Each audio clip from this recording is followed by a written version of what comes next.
Okay, it's 9:06.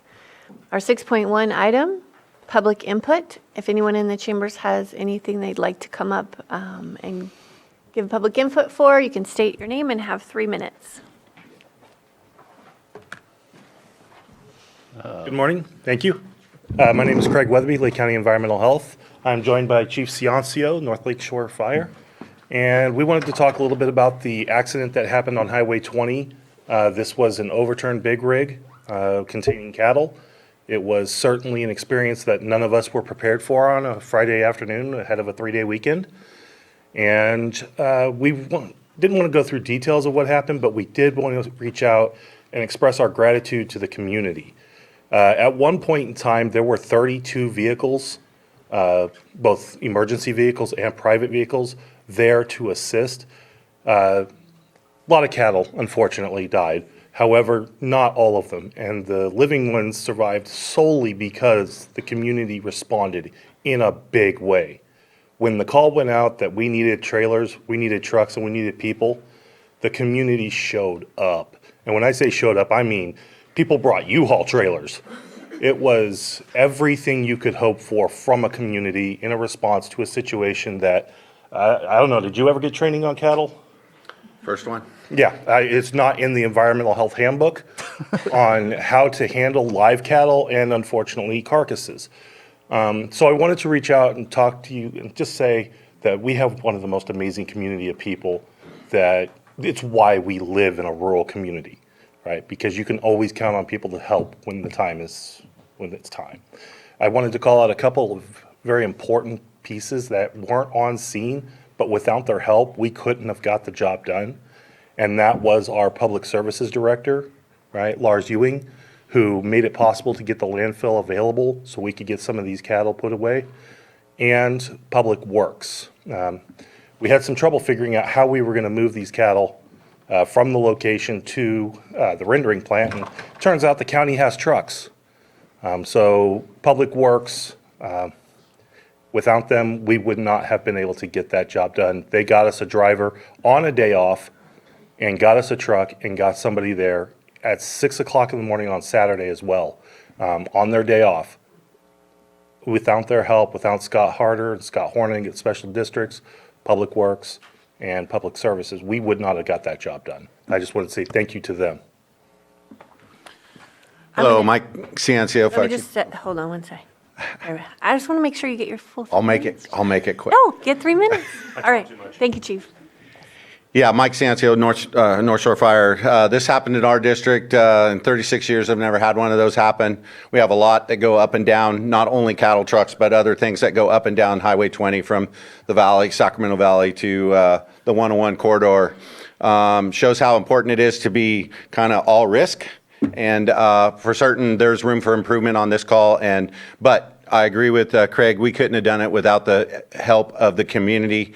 And this is not the first time that the community stepped up and come to help. It doesn't matter if it was cattle, doesn't matter if it was, just regular hobby farm type stuff. It doesn't really matter. It matters that we had the experts there that were not first responders.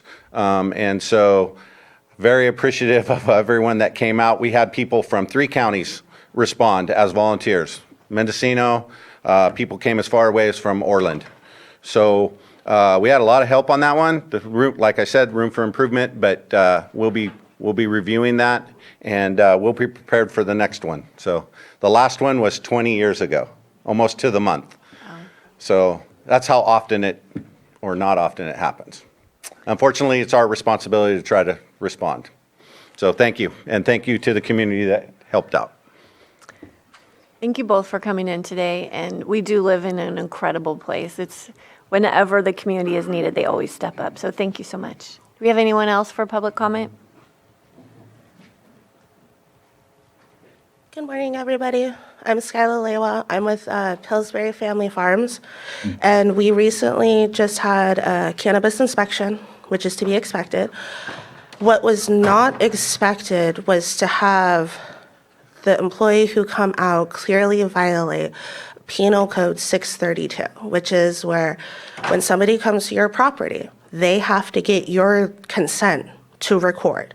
We were recorded without our consent. They did not ask us for permission. They did not ask our other owners for permission. They did not notify us. So we just wanted to make the county aware that that is a crime. That was a crime that was committed by a county employee. And there's not only that, this county employee also admitted that the cannabis program manager is intimidated by one of our disabled founders who comes here and speaks up about the transparency and the integrity of county employees. And we just wanted to bring that to your attention, that this is what is going on within your own county. And we are not okay with this. We checked our conditions of approval. There is nothing in there that says the county has the legal right to record us on our own property during these inspections. So if this is something that the county is going to start doing, the county needs to pass a resolution and make it known to all of the cannabis farmers that when they come out, they are going to be recorded, an email needs to be sent, and all of the parties who are on the license need to be notified, and it needs to have everyone's consent to be recorded. I just wanted to let you guys know. Thank you. Thank you. And did you go and submit a complaint in our admin office? I got 4 of them. Okay. Thank you. All right, thank you.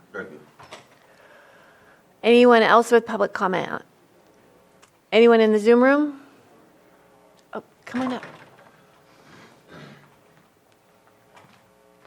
Hi, Lorelei Franco. I live in Spring Valley. That's a tough act to follow. I just wanted to say I actually also work for the library over at Redbud.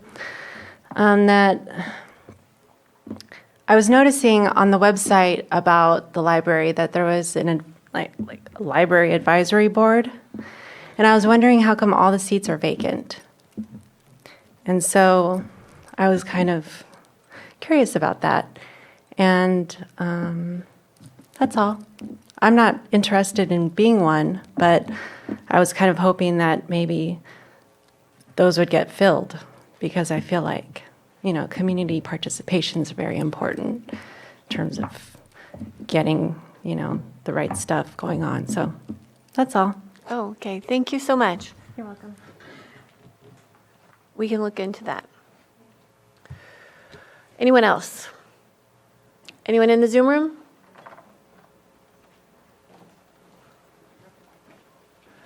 Okay. When have you come up to the microphone? Elaine Brown, educator. Just to speak to that person's complaint, Governor Jerry Brown did sign into law that it's illegal to record someone. Okay, thank you. Joan?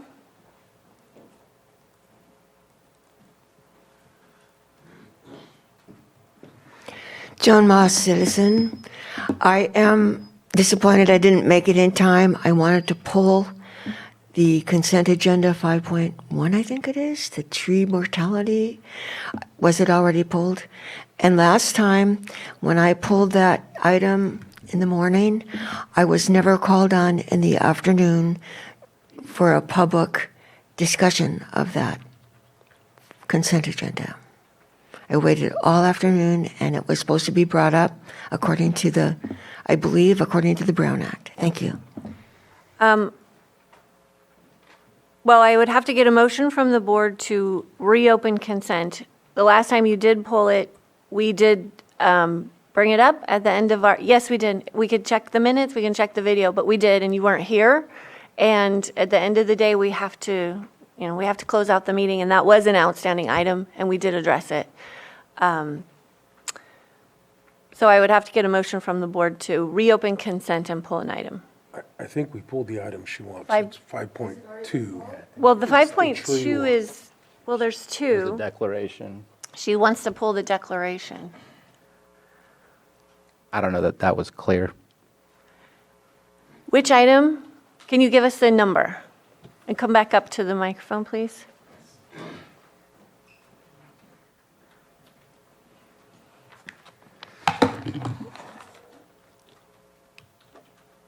Hold on.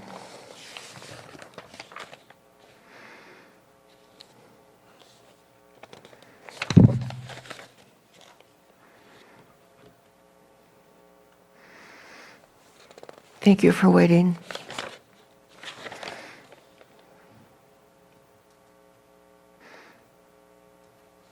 It wasn't 5.2. Probably 5.9, that's the emergency.